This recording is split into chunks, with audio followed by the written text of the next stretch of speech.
segunda, constitucionalismo boliviano. Y la tercera, constitución vigente. ¿Cuál es la constitución vigente? La del 2009, ¿no? Bien. La anterior clase habíamos hecho una introducción, habíamos hecho referencia a qué. ¿Por qué es importante la Constitución? Porque la Constitución es una norma suprema. ¿La Constitución es una ley? No. No, ¿qué es la Constitución? Es una norma. Una norma fundamental, una norma suprema. ¿Qué más? La denomina Constitución Política del Estado. La Carta Magna. La Constitución es una norma fundamental dentro de la estructura jurídica de un Estado, ¿cierto? Sí. Ahora mi pregunta de esta clase era, ¿por qué la Constitución es una norma suprema? Por su origen. Es que todas las normas tienen un origen. ¿Sí? Entonces ya por su origen. Primera razón. Segunda, estas son razones formales por las cuales entendemos que la Constitución es una norma suprema. La Carta Magna. Por su origen. ¿Carta Magna se llama la Constitución? No, la Carta Magna ha sido un documento histórico, parte de la historia de Inglaterra. Por eso no debemos llamar a la Constitución Carta Magna, ¿correcto? ¿Ya? Bien. Tampoco ley de leyes, porque no es una ley. ¿Es una ley? No. Porque la ley ¿de dónde emana? ¿De qué órgano? Del órgano legislativo, ¿verdad? ¿La Constitución emana del órgano legislativo? No. Bien, entonces una de las razones es por su origen. Decíamos, ¿de dónde emana la Constitución? Del poder constituyente. ¿Sí? El otro día una compañera de ustedes me preguntaba, ¿y cómo ha ido cambiando el concepto de soberanía a lo largo del tiempo? En realidad no ha cambiado el concepto de soberanía.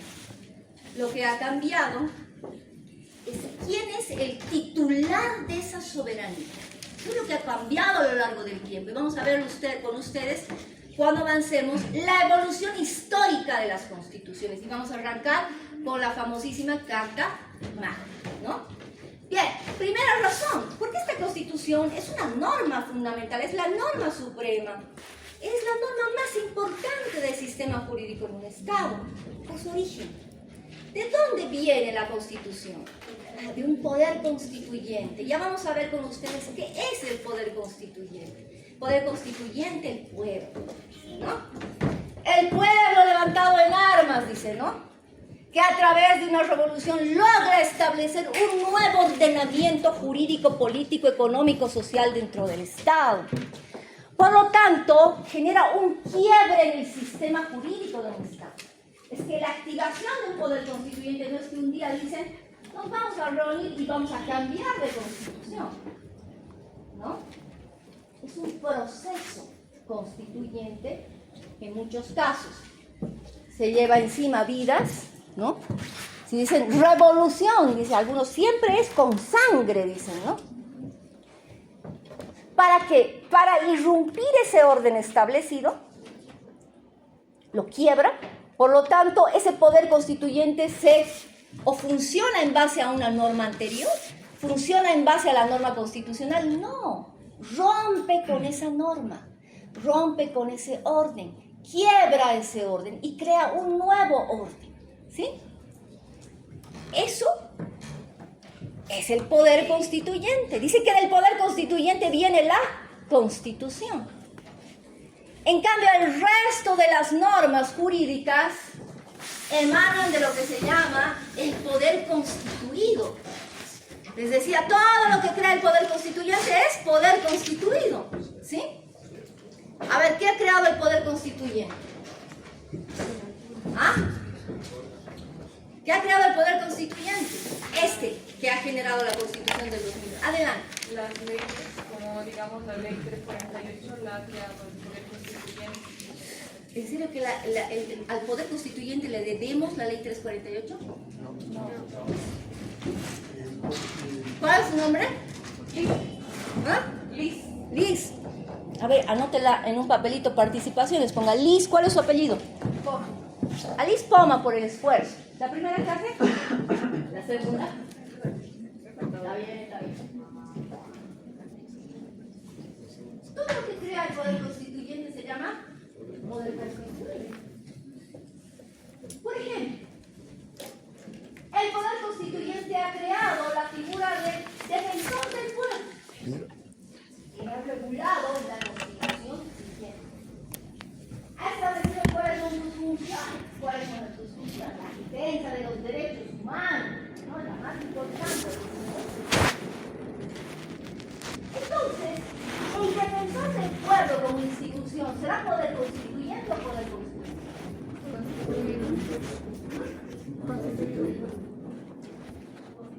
¿Constituido? ¿En serio? ¿Qué dice el poder constituyente o poder constituido de la Defensoría del Pueblo? Constituido. Liz, digo, y todos me contestan. El defensor del pueblo ya basado en las necesidades del pueblo y es suficiente. ¿Cómo las necesidades del pueblo? A ver, si el poder constituyente ha entendido que en la sociedad era necesaria una figura de defensa de los derechos fundamentales en Bolivia, y por esa razón ha dicho, tenemos que crear esta institución que va a estar a cargo del defensor del pueblo, y está regulado en la Constitución boliviana vigente, ¿sí? Y les pregunto en el examen, la lista se hubiera aplazado, ¿no? ¿El defensor del pueblo es poder constituyente o poder constituido? Constituido. Constituido, porque todo lo que crea el poder constituyente es poder constituido. El poder constituyente ha definido a través de la Asamblea Constituyente para esta Constitución que tenemos 4 órganos de Estado, no poderes, 4 órganos. ¿Por qué ha definido que tengamos 4 órganos y no poderes de Estado? ¿Saben eso? Vamos a revisar con ustedes una sentencia constitucional que precisamente fundamenta por qué el constituyente ha decidido nominar a los órganos de Estado como órganos y no poderes del Estado. Hay una razón para eso. Por tanto, se llamaba poder ejecutivo, poder legislativo, poder judicial. Y hoy se llama órgano ejecutivo, órgano legislativo y órgano judicial, además de órgano electoral. ¿Verdad? Hay una razón por qué el constituyente ha dicho no. Estos no son poderes, estos son órganos de Estado. Vamos a revisar con ustedes cuál es esa razón en esa sentencia. ¿Está bien? Pero vean ustedes, entonces, por mandato del constituyente ya no se llaman poderes, se llaman órganos de Estado. Uno de ellos es el órgano legislativo. ¿Cuál es la función del órgano legislativo? La más importante. Emitir leyes. Aprobar leyes. ¿De dónde vienen las leyes? ¿Del poder constituido o del poder constituyente? Del poder constituyente o constituyente. ¿Robert? ¿Poder constituyente o poder constituyente? Poder constituido. ¿Por qué no? ¿Por qué lo dice la ¿Por qué? Porque deviene de una institución creada por el poder constituyente. ¿Sí? El órgano legislativo. Si el poder constituyente ha dicho, no, este Estado no va a contar con un órgano democrático como es el órgano legislativo, ¿lo hubiera hecho? ¿Lo hubiera podido hacer? Sí, lo hubiera podido hacer. Pero no, decidió que exista en nuestro Estado, dentro de la estructura orgánica, un órgano legislativo que tenga la función de aprobar leyes.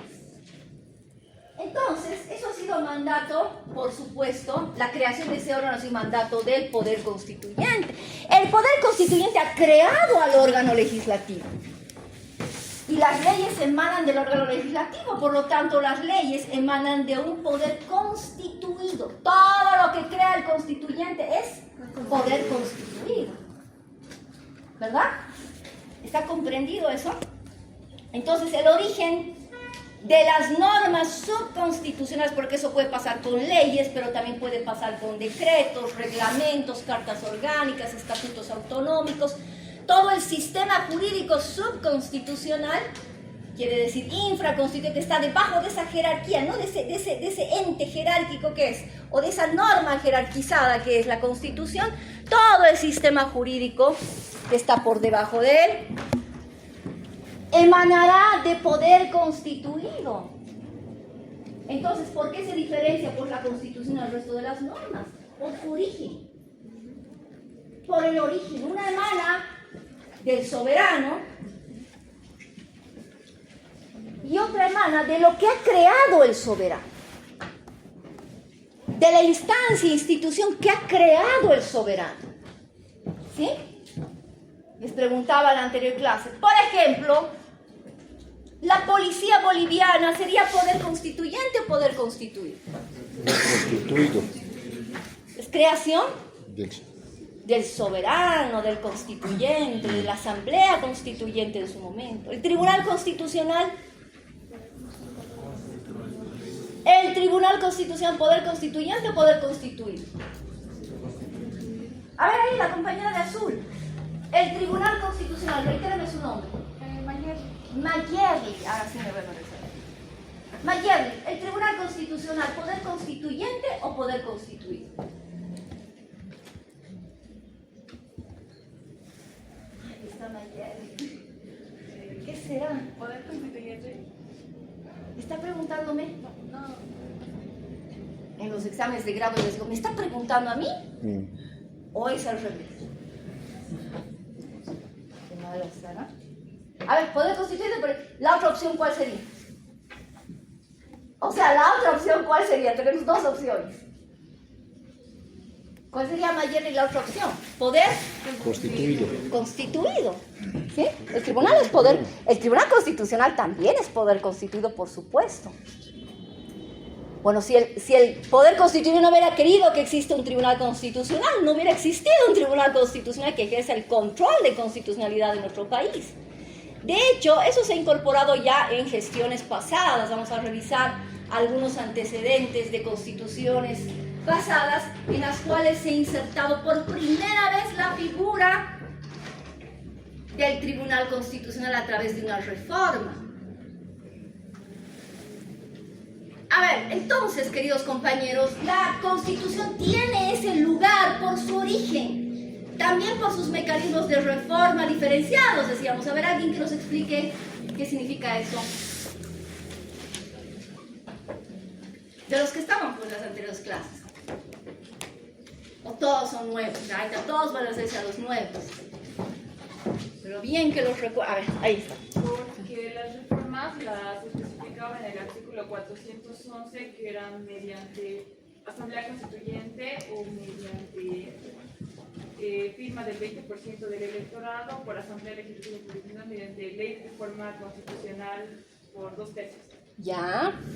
Entonces, Liz, usted me dice que la Constitución tiene su propio mecanismo de reforma. ¿Sí? ¿Aplicable al resto de las normas? No. Solamente aplicable a la Constitución. Artículo 411 de la Constitución. En el caso de las otras normas, leyes, decretos, reglamentos, ¿cuál es la regla más importante? Que la reforma pueda ser establecida a través de otra norma de igual jerarquía. Eso es lo que basta, ¿no? Decía anterior clase. Una ley puede ser modificada por otra ley únicamente, pero no podemos modificar una ley a través de un decreto, por ejemplo. ¿Verdad? Porque hay un orden jerarquizado que ahorita vamos a revisar. En consecuencia, no es lo mismo el hablar de una norma subconstitucional que el hablar de la Constitución cuando estamos refiriéndonos a la reforma. La reforma constitucional tiene su propio mecanismo para modificar. La Constitución se modifica a través de su propio procedimiento. Un procedimiento que está previsto en el artículo 411 a través de dos tipos de reforma. ¿Cuáles son esos dos tipos de reforma? A ver, está levantando y no le quiten su parte. reforma parcial y reforma total. Reforma parcial y reforma total. ¿Cuál es su nombre? Hugo. A ver, Hugo, ayúdame con eso. ¿Cuál es la diferencia entre una reforma parcial y una reforma total establecida en el artículo 411? El objeto de la reforma. También algo por ahí anda. ¿Ah? ¿Cuál sería la diferencia entre una reforma total y una reforma parcial? En la reforma total afecta las bases fundamentales del Estado. No solo eso, ¿no? Se puede modificar varias. ¿Cuál es la diferencia? No de procedimiento, porque hay diferencia de procedimiento. ¿Sí? La diferencia de fondo. ¿Cuál es su nombre? Ana, ¿cuál es la diferencia de fondo? Está bien lo que estaba diciendo, pero a ver, dígame, si usted me viene a enseñar bases fundamentales del Estado, derechos y garantías, reforma constitucional, supremacía, me está detallando algo que dice el primer párrafo del artículo 411. Yo estoy preguntando en general, ¿cuál es la diferencia de una reforma total con una reforma parcial?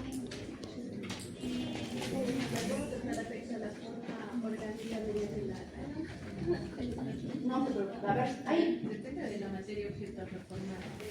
La diferencia es, Tal vez en la parcial es donde se modifica ciertas partes sin cambiar el total. a ver, lo que no debemos pensar. Porque generalmente cuando decimos reforma total pensamos, es que debe ser el 100% del articulado, ¿no? Pero parecía, ¿no? Cuando decimos una reforma total, toda la Constitución. ¿Cuál es su nombre? Nidia. Es que pareciera que fuera así, Nidia, pero no es así. Eso es lo que no debiéramos pensar.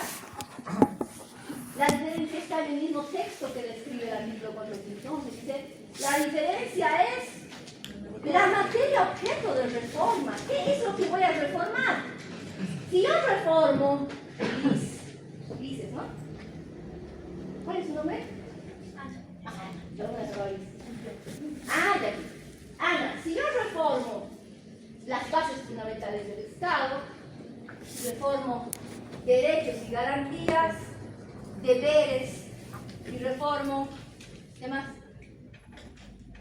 ¿Qué más? Principios. La primacía y la reforma constitucional. La supremacía de la Constitución, ¿qué más? Mecanismos de reforma. Entonces, ¿qué será? ¿Qué tipo de reforma será? Si la reforma tiene que ver con estos aspectos que he mencionado, la reforma es total. Cualquier otra reforma que no tenga que ver con bases fundamentales del Estado, que no tenga que ver con derechos, deberes y garantías, que no tenga que ver con supremacía constitucional, que no tenga que ver con reforma constitucional, sería una reforma parcial. La diferencia es la materia objeto de reforma. ¿Qué cosa voy a reformar? Si voy a reformar algo que esté regulándose o que tenga que ver con las bases fundamentales del Estado, por ejemplo, la forma de gobierno, el tipo de Estado, todas esas cosas que son las bases fundamentales, esa es una reforma total. Si voy a reformar algo que tenga que ver con derechos, por ejemplo, decíamos en la anterior clase, por ejemplo, ya no quiero que la pena máxima sea de 30 años, porque hay muchos delitos muy gravosos. Quiero que exista en Bolivia pena de muerte. Afectaríamos garantías constitucionales. Afectaríamos derecho a la vida. Cuando tiene que ver con derechos, ¿es una reforma total o parcial? Total. Entonces puede ser un artículo, ¿no ve? Diría, puede ser un artículo, pero afecta a derechos, por lo tanto es una reforma total. ¿Sí? Si yo quiero afectar el artículo 411 de la Constitución, que hace referencia a la reforma constitucional, solo quiero afectar al artículo 411, un artículo. Quiero cambiar los mecanismos de reforma constitucional. Se plantea esa modificación. ¿Una reforma total o una reforma parcial? ¿Total o parcial? A ver, cuando tiene que ver con bases fundamentales del Estado, la reforma. Cuando tiene que ver con derechos, deberes y garantías. Cuando tiene que ver con... Lean, ¿qué más? ¿Ah? Primacía y reforma. Supremacía constitucional. ¡Oh! Mecanismos de reforma. La reforma es total. Si quiero yo afectar el artículo 411, estoy afectando lo que es la reforma de la Constitución. Por lo tanto, ¿se será una reforma total o parcial? Total. Total. Una reforma total. ¿Están entendiendo, verdad? Si quiero reformar el artículo inherente, por ejemplo, al tiempo que ejerce la presidencia, la máxima autoridad del Estado, lo que ha pasado hace poco, ¿no? Ha habido no hace poco, hace algunos años atrás, el famoso referendo sobre el tiempo de ejercicio del presidente, decíamos. ¿No puede el presidente repostularse las veces que le da la regalada gana? No, la Constitución tiene una previsión, dice, que puede hacerlo durante 5 años y después, por una vez de manera Discontinua. continua. Se pretendió reformar ese artículo, ¿verdad? Es más, se hizo el procedimiento de reforma. ¿Era una reforma total o parcial? Total. Ah, ya. O sea, vean ustedes, analicen esto. ¿El tiempo de mandato del presidente afecta a las bases fundamentales del Estado? Sí. ¿En qué lugar? ¿Es un derecho, un deber o una garantía? Querían hacerlo valer después como derecho, ¿no? Pero no es un derecho, por supuesto. Y la razón de que no es un derecho es que se ha aplicado el mecanismo de reforma parcial para esa reforma. A ver, no es un derecho, no es un deber ni una garantía. ¿Tiene que ver con supremacía de la Constitución? ¿Significa algo que tenga que ver con reforma constitucional, artículo 411?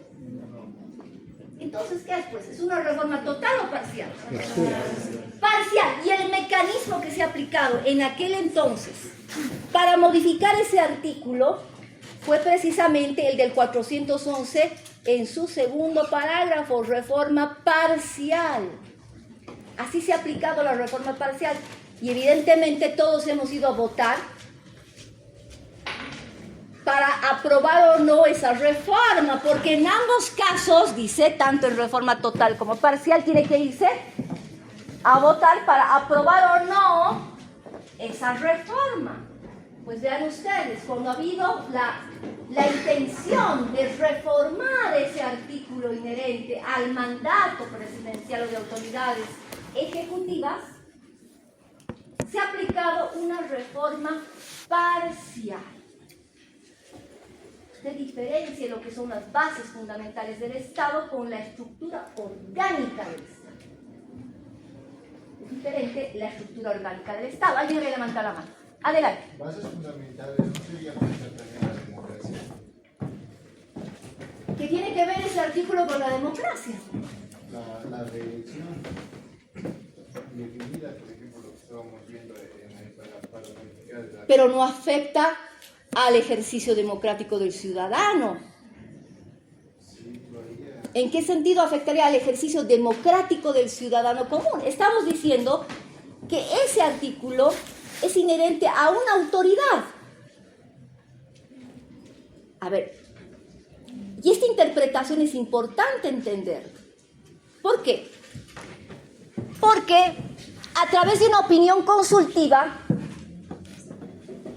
el sistema interamericano se ha pronunciado sobre ese artículo y esa solicitud de reforma y sobre lo que implica precisamente los mandatos constitucionales de las autoridades presidenciales o ejecutivas.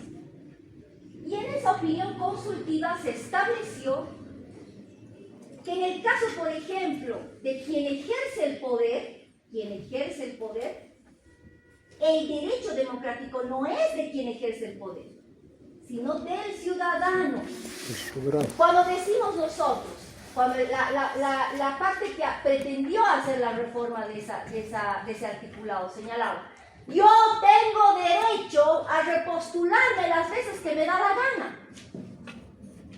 Estábamos hablando de un interés democrático del pueblo o de una persona que ejerce poder.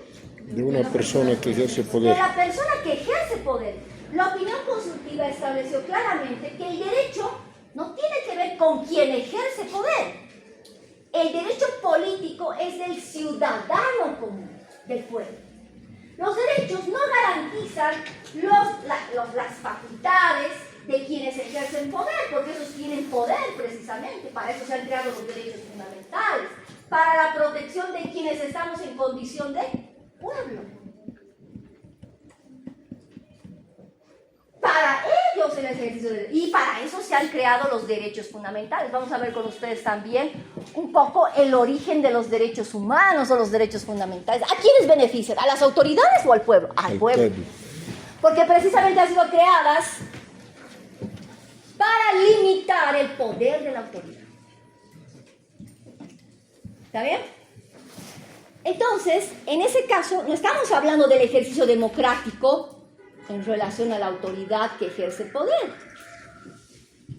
Todo lo contrario, no tiene nada que ver con eso, ¿no? Y el artículo referente al mandato constitucional que ejercen las autoridades tiene que ver con un principio propio del Estado liberal, que es la alternancia en el ejercicio del poder.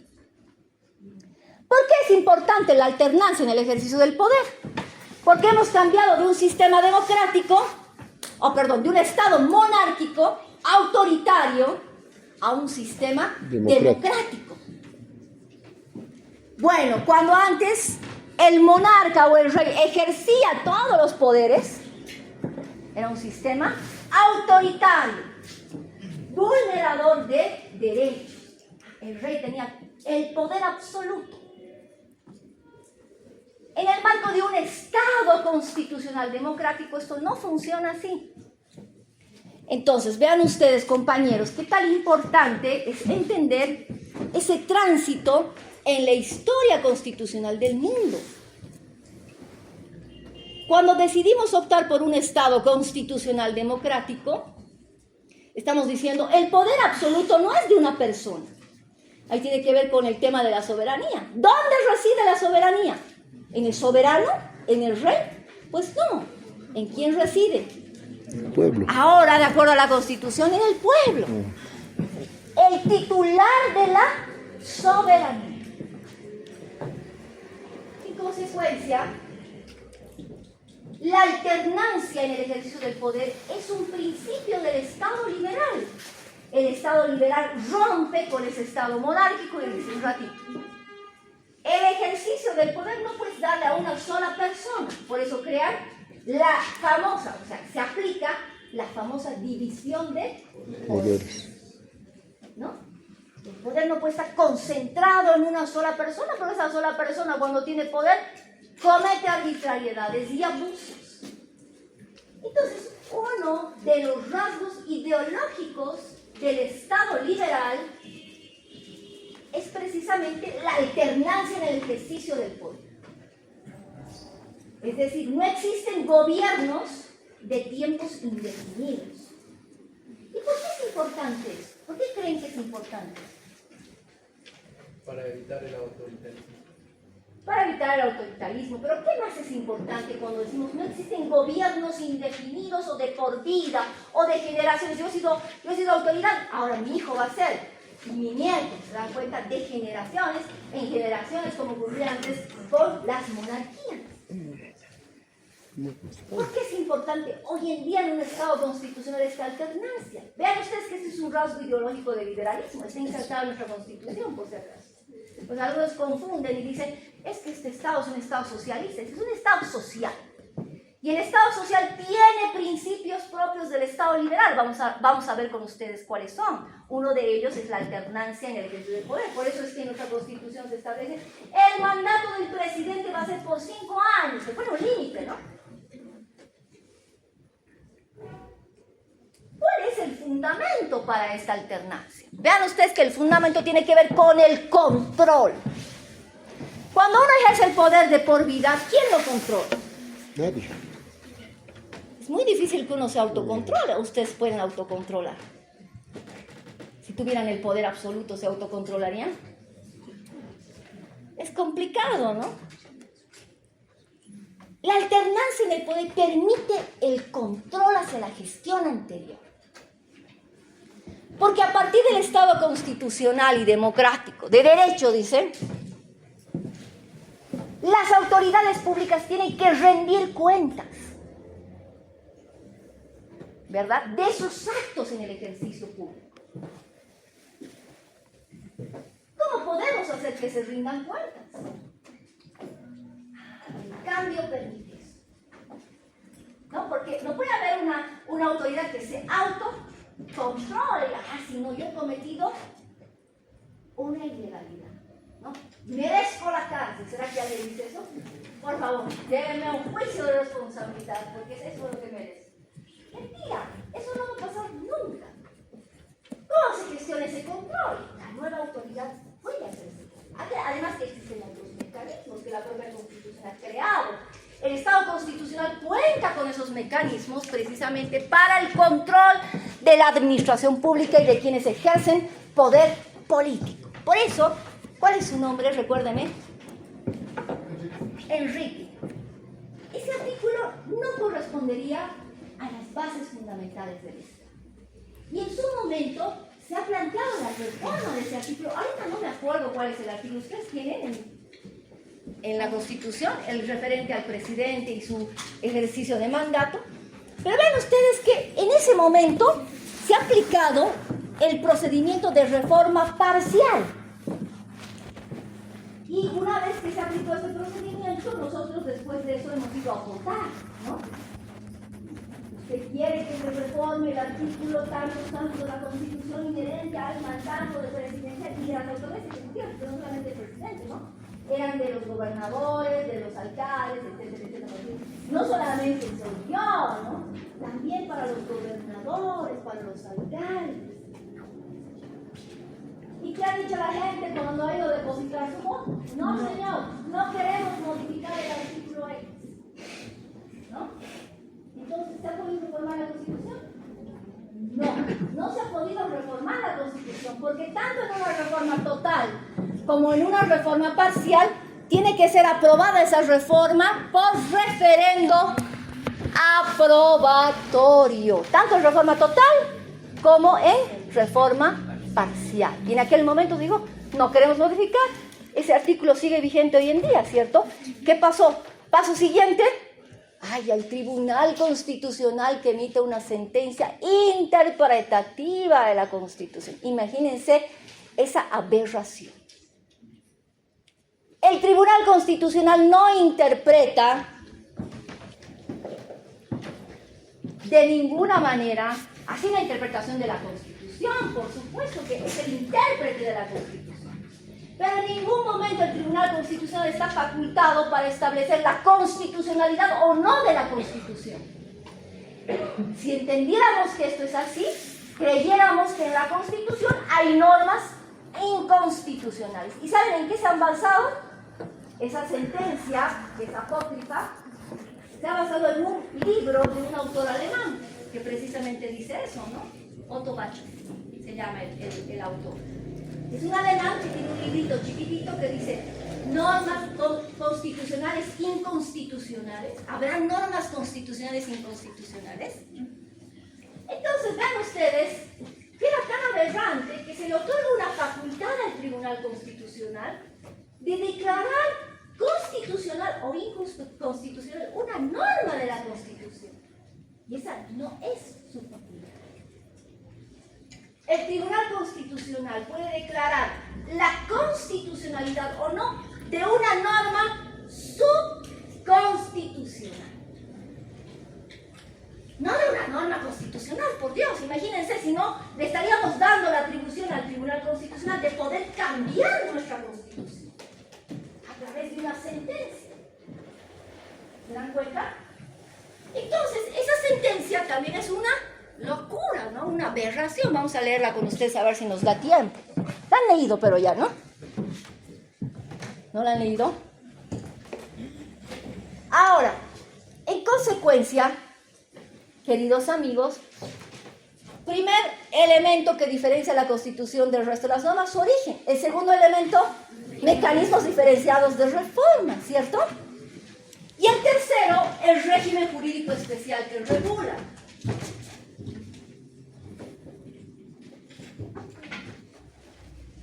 A ver, el régimen jurídico especial que regula la Constitución no regula lo que el resto de las normas regulan. La Constitución regula aquello que es fundamental para el funcionamiento del Estado. ¿Cierto? Todo aquello que es fundamental para el funcionamiento del Estado lo regula la Constitución. Por eso es que la Constitución es la única encargada de identificar, decíamos, institutos jurídicos de las diferentes ramas del derecho. Civil, penal, comercial, ¿qué más? Laboral, familiar, todas las áreas del derecho que tengan institutos jurídicos que se entiendan fundamentales para el funcionamiento del Estado. Entonces, la Constitución regula un régimen jurídico especial. Y con esto hemos señalado cuál es la importancia de la Constitución. La Constitución es diferente al resto de las normas jurídicas, por supuesto. Por eso está en un lugar privilegiado, ¿no? ¿Está en un lugar privilegiado la Constitución o no? Sí. Aquí está la Constitución, dice que abajo todo el sistema subconstitucional. Esa es la famosa teoría de Hans Kelsen, decíamos en la anterior clase, ¿no? La jerarquía normativa. Nuestras normas jurídicas, tenemos una infinidad, ¿no? De ellas, ¿sí o no? Norma jurídica, a ver, ¿qué norma jurídica conocen ustedes? Las leyes, decretos, reglamentos, directivas, resolución, los estatutos autonómicos, ¿qué más? Las cartas orgánicas, ¿qué más? Bueno, tenemos una infinidad de normas jurídicas, ¿sí? No todas, Hans Kelsen dice, no todas ocupan el mismo nivel. Unas son superiores a otras. Entonces, nuestro sistema jurídico es jerarquizado. La norma superior le da validez a la inferior. Teoría de validez de la norma. La norma superior le da validez debida a la inferior. ¿Sí? Como ese sistema no admite que las normas ocupen un mismo nivel, sino estén unas encima de otras, es un sistema jerarquizado. Y en la cúspide se encuentra la famosa Constitución, porque tiene características especiales por su origen, sus mecanismos de reforma diferenciados, el régimen jurídico especial que regula. Se la considera una norma suprema. Se encuentra en esta cúspide. Y entonces la Constitución, como no hay una norma superior a ella, le da validez a todo el sistema jurídico subconstitucional.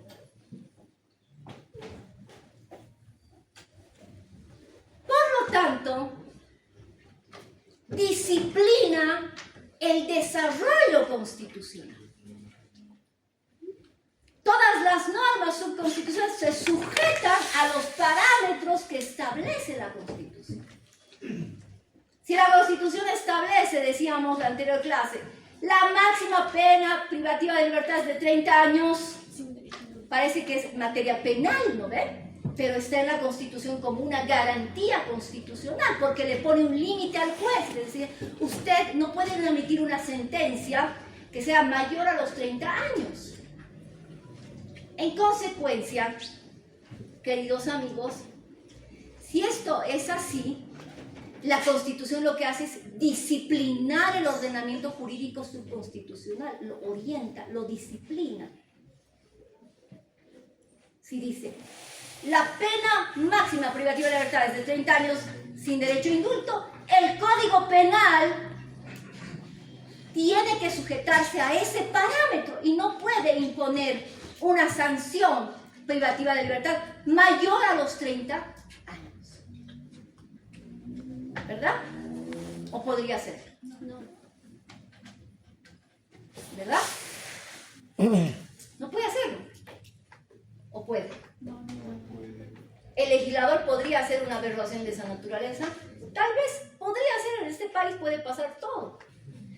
Pero esa norma puede ser impugnada de inconstitucional. ¿Cierto? Y hasta que el tribunal no declare su inconstitucionalidad, esa norma sigue vigente. Imagínense la locura que sería, pues sería mucha locura, ¿no? En este país se implementa pena de muerte a través de un nuevo código penal. No se puede. ¿Qué tendría que hacerse en ese caso? Si quieres reformar eso, si quieres que exista pena de muerte en Bolivia, ¿ah? ¿Qué tendría que hacerse? ¿Ah? Pero es que los escucho así como muy, pero nada claro. A ver. ¿Una reforma total? A ver ahí, Romer. Doctora, se tiene que hacer una reforma total a la Constitución porque se van a tocar garantías de derechos. Hace rato lo hemos dicho, ¿no? Si quiere usted aplicar pena de muerte en Bolivia, lo primero que tiene que hacer es impulsar una reforma constitucional. Una reforma constitucional, además, total. Porque estamos hablando no solo de una garantía constitucional, sino un derecho que hemos dicho que es absoluto en el Estado boliviano, la vida. En otros países hay la limitación del derecho a la vida, pero en otros países aplican pena de muerte. Yo cuando escucho eso y digo, ay, que se aplique en Bolivia pena de muerte, me asusto tanto porque digo, con un sistema judicial que tenemos, imagínense cuánta gente tendría que irse al otro mundo siendo inocente. Qué grave sería, ¿no? Han ocurrido casos en el extranjero, ¿no? Desde 20 años se ha verificado que este no era el asesino y ya se le ha aplicado pena de muerte. Pero entonces, entendemos, compañeros, que esta norma es la norma suprema del sistema, ¿sí? Le da validez al sistema jurídico subconstitucional. Estamos hablando ahorita, ya estamos entendiendo lo que es supremacía, estamos entendiendo lo que es jerarquía normativa y teoría de validez de la norma, ¿no? Y estamos entendiendo a qué se refiere esa jerarquía normativa a la que nos hacía referencia Hans Kelsen. Las normas no todas ocupan un mismo nivel. Unas se encuentran por encima de otras. Las razones, decíamos, son varias. Puede ser su origen. Una norma, por ejemplo, departamental no es lo mismo que una norma nacional. ¿Cuál va a estar primero? Nacional. La norma nacional y luego la Departamental. Entonces ahí ya se van acomodando, ¿no ve? Las normas. No va a ser lo mismo una norma que sea aprobada en un órgano democrático donde haya debate, por ejemplo, una asamblea, un congreso, que una norma que emana de una autoridad que la ha construido en el marco de su gabinete ministerial, por ejemplo. Eso tiene que ver con legitimidad. Entonces la norma que emana del Ejecutivo, ese decreto o ese reglamento, será inferior a la ley que emana de un ente donde se produce un debate democrático, ¿no?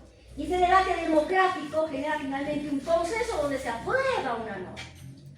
Eso le da un mayor rango, porque además quienes forman parte de esa asamblea son nuestros representantes. Eso se llama democracia representativa o indirecta. Estamos diciendo, usted cumple esta función por nosotros. ¿Verdad? Entonces no es lo mismo una ley que un decreto. La ley tendrá un rango superior, el decreto un rango inferior. De esa manera se va acomodando nuestro sistema. Y el artículo 410 define esa jerarquía normativa y nos dice, la Constitución goza de primacía, nos dice, no, es la norma suprema. Luego nos hace referencia al bloque de constitucionalidad. ¿Sí? Ya hemos hablado del bloque también. ¿Sí? ¿Qué es el bloque? Ese conjunto de tratados y convenios internacionales sobre derechos humanos y derecho comunitario.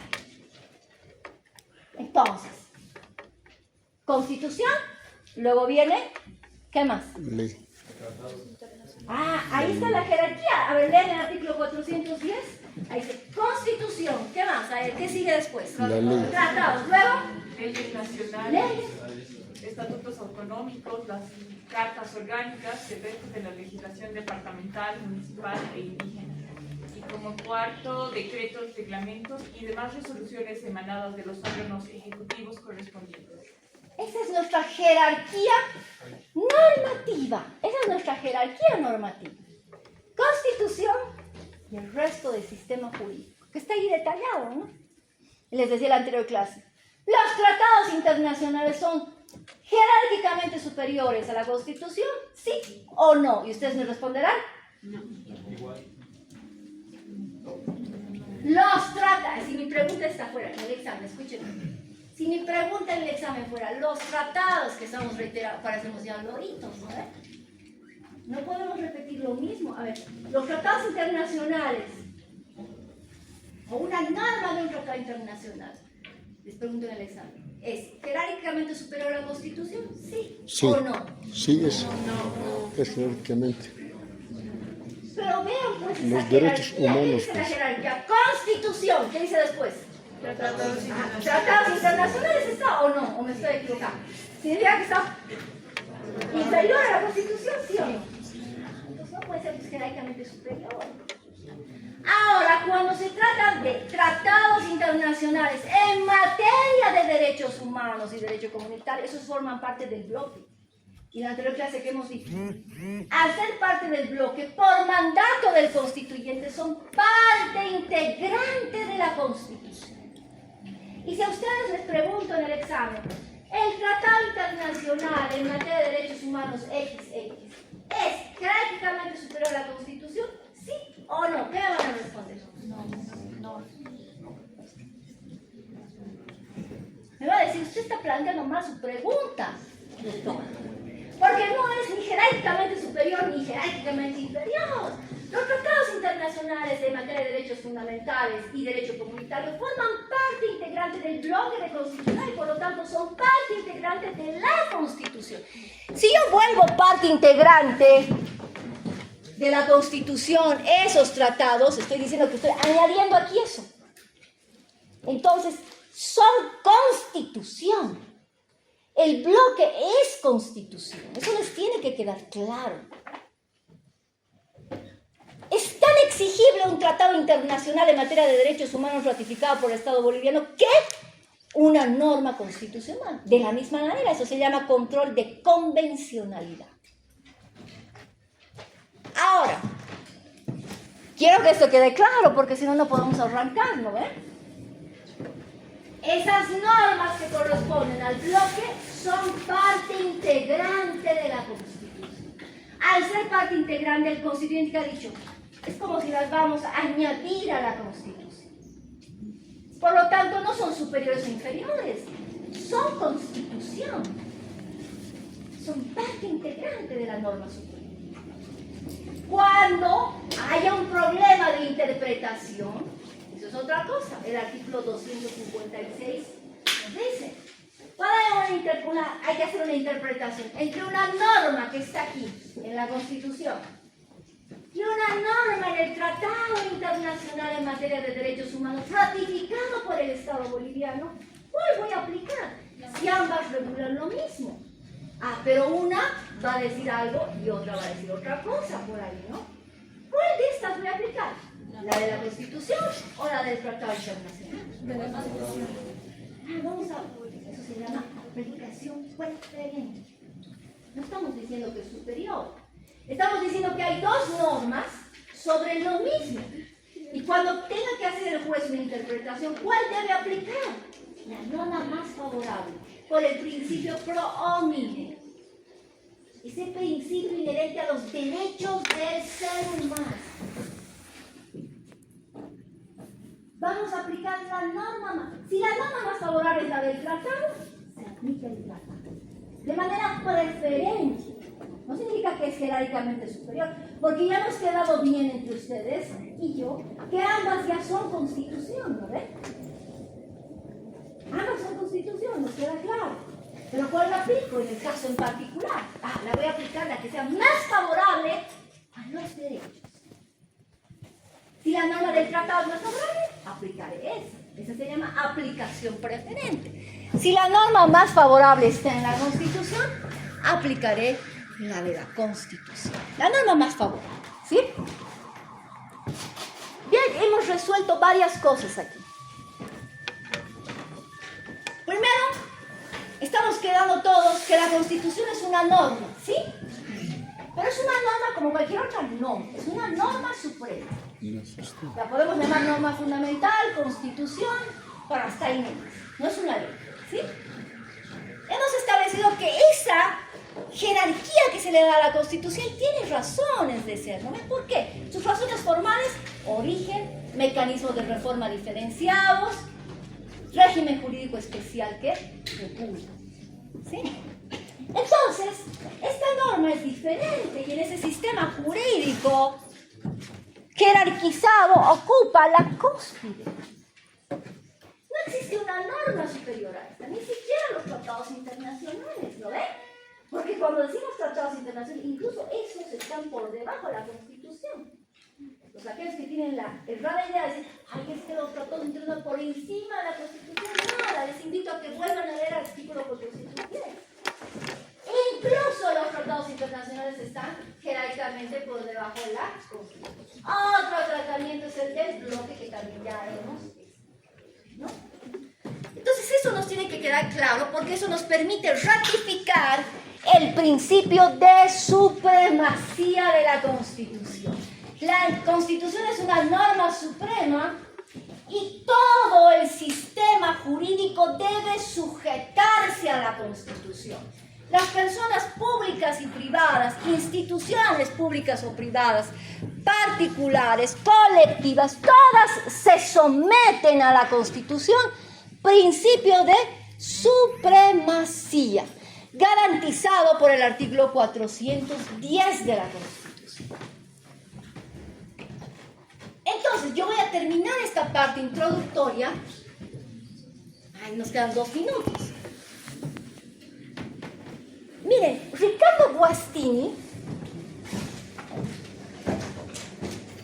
se lee, el rojo se lee, sí. Hasta ustedes leen, yo no leí, ¿en serio? Ricardo Guastini. Este argentino nos dice, ¿qué es la Constitución? La Constitución, dice, puede ser entendida a partir de al menos 4 acepciones. Primero, dice Guastini, la Constitución es el límite al poder político. Un poco que tiene que ver con lo que estábamos hablando hace rato. La Constitución es el límite al poder político. Esta acepción de lo que es la Constitución deviene del artículo 16 de la Declaración de los Derechos del Hombre y del Ciudadano,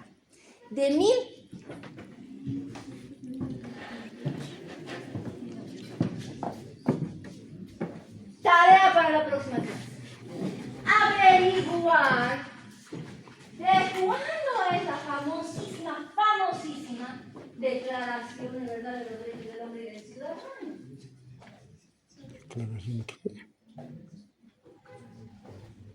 Este artículo, ¿saben qué establece?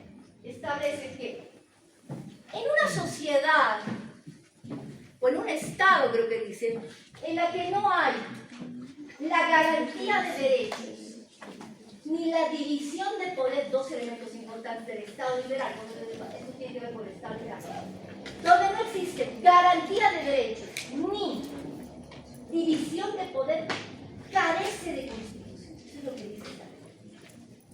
En una sociedad, en un Estado en la que no hay garantía de derechos, ni división de poder, se carece de Constitución. No hay Constitución. Entonces, esta acepción que nos dice La Constitución es el límite al poder político. Deviene de lo que después se ha llamado la corriente del constitucionalismo. Y deviene de ese fundamento ideológico propio del Estado liberal. Tiene una fuerte carga emotiva, porque el Estado liberal sobre todo propende a garantizar dos aspectos: garantía de derechos individuales y el principio de división de poderes. Entonces, ¿qué te dice? La Constitución es el límite al poder político, porque desde el momento en que existe garantía de los derechos del individuo y sobre todo desde el momento donde se hace vigente y aplicable la división de poderes, bueno, entonces no es que la autoridad puede hacer lo que le da la gana. Si se han creado 3 poderes de Estado, el ejecutivo, legislativo y judicial, cada uno tiene sus competencias. Y si yo le he asignado la facultad o competencia al Poder Ejecutivo de hacer decretos, reglamentos, de además hacer cumplir las leyes, esa es su función. Entonces, ¿el Poder Ejecutivo puede hacer leyes? Pregunto. ¿Quién está poniendo límite? La Constitución. Usted puede hacer solo eso. No puede transgredir la división de poder. ¿Sí? Si al legislativo se le ocurre emitir una resolución judicial, ¿qué está haciendo? Transgrediendo ese principio de división de poder, porque su función es, usted hace Proyectos. Por eso Guattini establece que la Constitución, en su primera sección, es el límite al poder político. Y esta es una de las acepciones más comunes que emanan de lo que es la corriente liberal o el Estado liberal. ¿Está bien? Bueno, las otras 3 acepciones se las voy a contar el miércoles. ¿Les parece? Nos vemos el miércoles. Es que no hay preguntas.